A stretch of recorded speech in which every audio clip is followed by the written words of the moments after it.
C'est une ville en chantier qui a fêté ce mercredi 1er mai les 315 ans de sa fondation. Les rues étroites et pour la plupart fraîchement rénovées ont reçu leur cortège de visiteurs qui n'ont pas fait le va-et-vient durant toute la journée et jusque tard dans la nuit. La fête de Jacmel est aussi l'occasion offerte à ses fiers fils et filles de vanter ses atouts, qui sont d'abord touristiques. Jacmel est deux, je dirais, par ses divers atouts. Atouts culturels, atouts historiques, okay?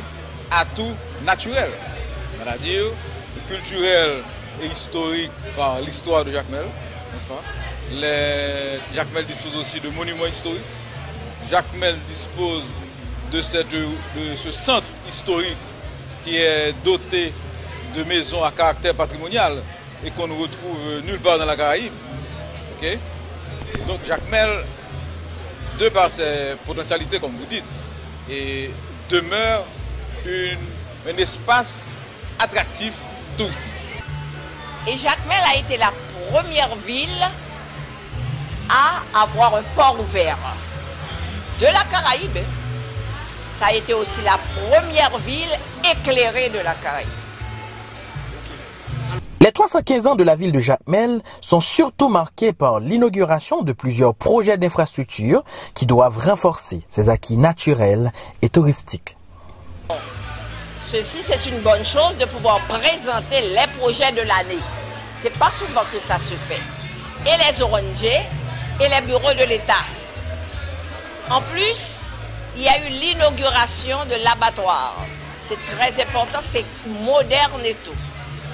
Ensuite, il y a l'avancement de Raymond-les-Bains qui va être une merveille. Il y a le Convention Center. C'est fait pour les conférences de 900-800 personnes. Très moderne. Il y a la place et tout c'est l'ouverture au pétion. Les Jacmeliens et les nombreux visiteurs qui arrivent de Port-au-Prince, des zones avoisinantes et ailleurs, ont eu droit à un programme peu copieux. Il y a une foire qui se déroule dans le nouveau marché de Jacmel. D'accord? Et puis, à Raymond-les-Bains aussi, il y a un ensemble d'activités. Raymond-les-Bains n'est plus Raymond-les-Bains antérieur. Si vous allez visiter Raymond-les-Bains, vous allez être étonné de la transformation physique de Raymond-les-Bains et de l'animation, n'est-ce pas? En résumé, un visiteur qui vient aujourd'hui aura droit